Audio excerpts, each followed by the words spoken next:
Ki Imad kan mengatakan bahwa Mbah Hashim itu tidak punya guru dari kalangan Bani Alawi, sebuah kabilah asal Hadramaut yang di Indonesia itu dipanggil dengan panggilan Habib. Tiga nama yang beredar selama ini adalah Habib Husain Al-Habsyi, Habib Ahmad bin Hasan Al-Attas, dan Habib Alwi bin Ahmad Asgaf. Dan menurut Ki Imad, seluruh nama itu adalah fabrikasi. Sumbernya cuma satu, yaitu Asad Shahab, seorang penulis sekaligus sejarawan dari kalangan Bani Alawi yang kebetulan menulis biografi Mbah Hashim pada tahun 1971. Dan Ki Imad menyebut bahwa Asad Shahab itu menulis historiografi Mbah Hashim itu tanpa referensi yang bisa dipertanggungjawabkan.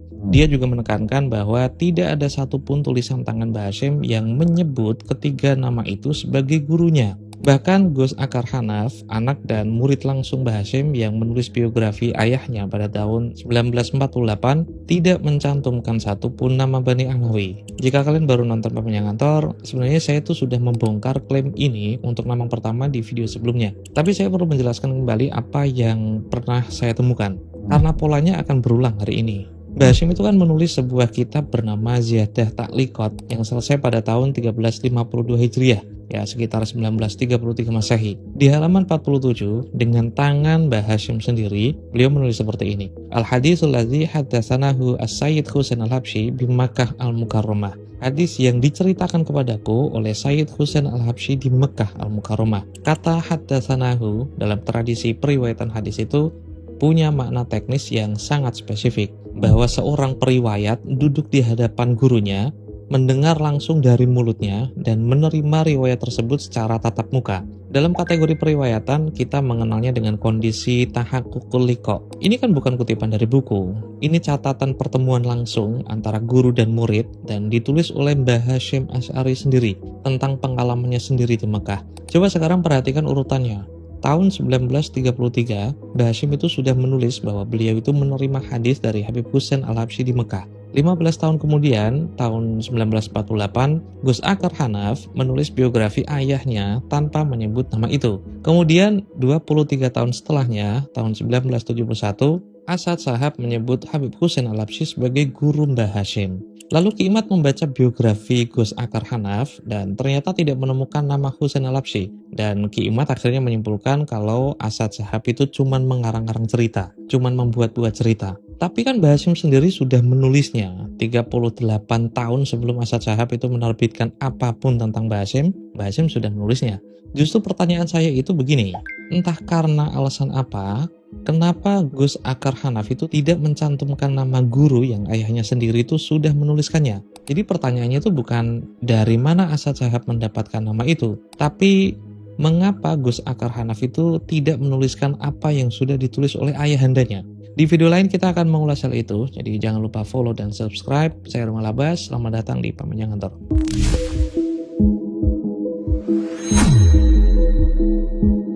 Jadi dari penjelasan sebelumnya, kita sudah mendapatkan bukti material, bahkan sezaman dan ditulis oleh saksi matanya langsung, yaitu Mbah Hashim Asy'ari, bahwa Habib Husain Al-Habsyi adalah guru Mbah Hashim di Mekah Al-Mukarramah. Di video ini saya akan mengulas nama yang kedua, yaitu Habib Ahmad bin Hasan Al-Attas. Bagi yang belum tahu, tuduhan Ki Imad untuk nama ini jauh lebih brutal. Untuk nama Habib Husain Al-Habsyi, Ki Imad kan hanya bilang tidak ada buktinya. Tapi untuk Habib Ahmad bin Hasan Al-Attas, Ki Imad bilang mustahil secara kronologis Habib Ahmad bertemu dengan Mbah Hashim, apalagi Mbah Hashim berguru kepadanya.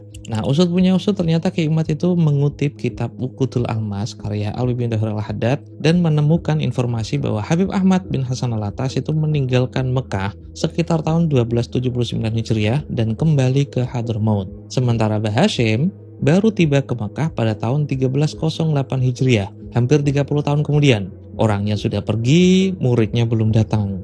Dan menurut Ki Imad, pertemuan keduanya itu tidak mungkin terjadi. Masalahnya, Uqudul Almas itu hanya mencatat fase dari Habib Ahmad ketika belajar di masa muda, sewaktu beliau berusia remaja. Dan Habib Ahmad itu sudah boyong mondok dari Mekah dan kembali ke Hadramaut dalam usia 21 tahun. Ini loh yang sebenarnya dikisahkan Uqudul Almas. Tapi ternyata dipakai Ki Imad untuk menafikan pertemuannya dengan Mbah Hashim. Kutipannya itu kan bicara soal fase mondok, jadi ada konteksnya. Tapi ternyata Ki Imad memakainya untuk menafikan pertemuan itu. Perlu kawan-kawan ketahui bahwa Habib Ahmad Alatas itu kan wafat di usia 77 tahun. Jadi ada 56 tahun di sisa hidupnya yang tidak ditulis oleh Uqudul Almas. Dari sini kan kita tahu bahwa Ki Imad itu hanya mengambil satu potong informasi dari satu fase kehidupan Habib Ahmad, lalu menarik kesimpulan tentang seluruh sisa hidup seseorang, yaitu Habib Ahmad bin Hasan Alatas. Tapi kita tidak perlu berdebat soal kemungkinan di sini. Ada catatan konkret tentang apa yang dilakukan Habib Ahmad selama puluhan tahun itu.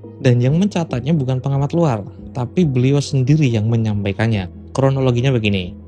Di Hadramaut itu ada seorang ulama dari kalangan Bani Alawi bernama Abu Bakar Al-Atas bin Abdullah Al-Habsyi. Saya dibantu kawan saya namanya Abdullah bin Hadi Al-Atas untuk mendapatkan biografi singkatnya. Nah, akhirnya Abdullah itu mengirimkan saya sebuah kitab tarjim, judulnya itu Janul Qitaf. Pada halaman 285 ada biografi tentang nama yang tadi saya sebutkan. Habib Abu Bakar Al-Habsyi lahir pada tahun 1328 Hijriah di desa Thibi. Jadi kalau ada cabang dari Al-Habsyi yang disebut dengan Al-Habsyi As-Thibi, nisbat As-Thibi itu untuk wilayah As-Thibi ini. Habib Abu Bakar Al-Habsyi itu sewaktu remaja, mondoknya itu kan di Tarim, dan menghabiskan hidupnya untuk meneliti sekaligus mentahqiq kitab-kitab ulama terdahulu. Akhirnya beliau menetap di Makkah sampai akhirnya wafat pada tahun 1416 Hijriah. Dan di antara kitab yang dikumpulkan atau dikompilasi oleh Habib Abu Bakar adalah untayan kalam dari Habib Ahmad bin Hasan Alatas, orang yang diragukan Ki Imad sebagai guru dari Mbah Hasyim Asy'ari tadi.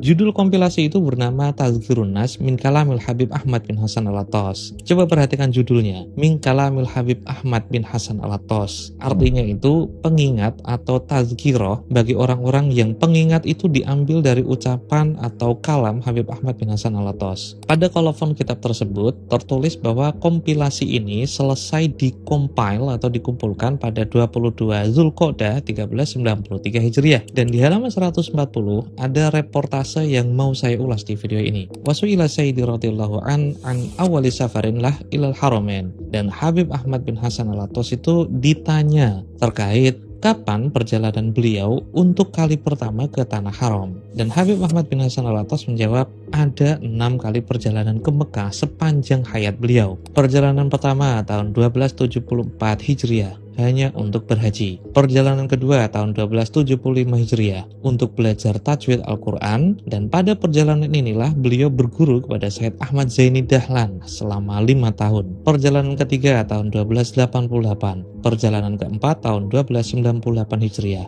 perjalanan kelima tahun 1308 Hijriah. Awalnya beliau itu pengen haji, tapi nggak nyampe waktu Arafah, jadi beliau itu tertinggal waktu haji di tahun ini. Dan setelah itu beliau melakukan perjalanan ke Mesir. Dan yang terakhir perjalanan ke-6 tahun 1325 Hijriah yang beliau kerjakan pada tahun kemarin. Perhatikan baik-baik kalimat ini. Jika tahun 1325 Hijriah itu disebut Habib Ahmad sebagai tahun lalu, maka percakapan atau wawancara ini terjadi pada tahun 1326 Hijriah. Ini artinya wawancara itu terjadi 64 tahun sebelum Asyad Shahab menulis buku tentang Mbah Hasyim. Ya dong? Nah, di dalam wawancaranya tersebut, Habib Ahmad bin Hasan itu kan melakukan perjalanan haji kelima pada tahun 1308 Hijriah, dan peristiwa ini jatuh pada tahun yang sama dengan kedatangan Mbah Hasyim yang juga mau pergi haji. Mungkin ada pertanyaan seperti ini. Jika benar Habib Ahmad bin Hasan Alatas itu bertemu Mbah Hasyim, kenapa tidak dikisahkan di kitab tersebut? Ya karena ketika itu Mbah Hasyim pergi ke Makkah, usianya itu baru 20 tahun.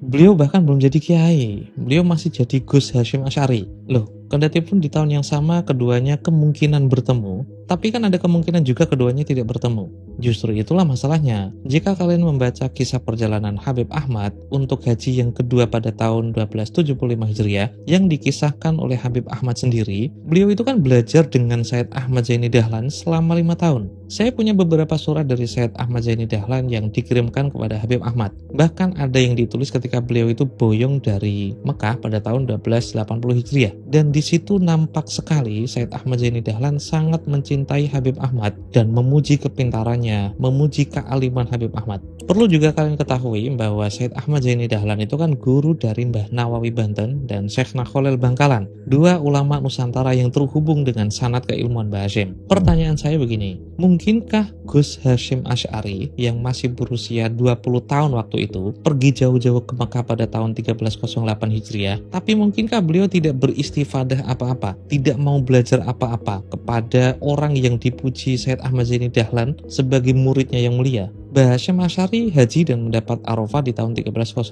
Hijriah. Sementara Habib Ahmad setelah mengejar musim haji, setelah mengejar Arafah, ternyata tidak mendapatkan Arafah dan tidak bisa berhaji. Ya kan tidak mungkin beliau langsung pulang atau langsung ke Mesir, kan nggak mungkin. Yang ada tentu saja kan ya istirahat dulu, umroh-umroh dulu, atau ziarah dulu kan. Dan kemungkinan besar sebagai orang alim ya mengajar juga. Dan ketika beliau mengajar, Gus Hasyim Asy'ari kemungkinan besar di tahun itu adalah salah satu dari murid-murid Habib Ahmad yang beristifadah. Gugatan Ki Imad kan memang ke arah sana. Orangnya sudah pergi tapi muridnya belum datang. Tapi kan ini bukti bahwa di tahun yang sama, Gus Hasyim Asy'ari dan Habib Ahmad bin Hasan berada di lokasi yang sama, yaitu di Mekah Al-Mukarramah dan di musim haji. Bedanya, Mbah Hasyim haji dan Habib Ahmad tertinggal Arafah. Mau berkelit gimana? Kan yang dipersoalkan adalah tahun yang tidak match. Padahal ada tahun di mana keduanya bertemu, yaitu di Mekah Al-Mukarramah. Jadi begini posisinya sekarang.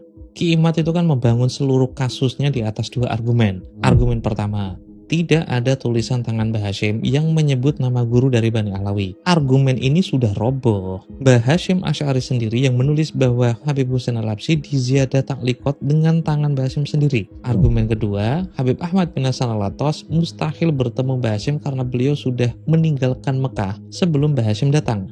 Argumen ini juga roboh. Habib Ahmad bin Hasan Al-Attas menyampaikan sendiri bahwa beliau ada di Mekah pada tahun 1308. Tahun yang sama dengan kedatangan Mbah Hasyim Asy'ari atau Gus Hasyim Asy'ari. Dan perhatikan siapa yang merobohkan argumen Ki Imad. Bukan Asad Shahab, bukan penulis luar juga, bukan orang yang punya kepentingan membela nama Bani Alawi. Yang merobohkan Ki Imad adalah Mbah Hasyim Asy'ari sendiri. Dan yang kedua adalah Habib Ahmad bin Hasan Al-Attas sendiri.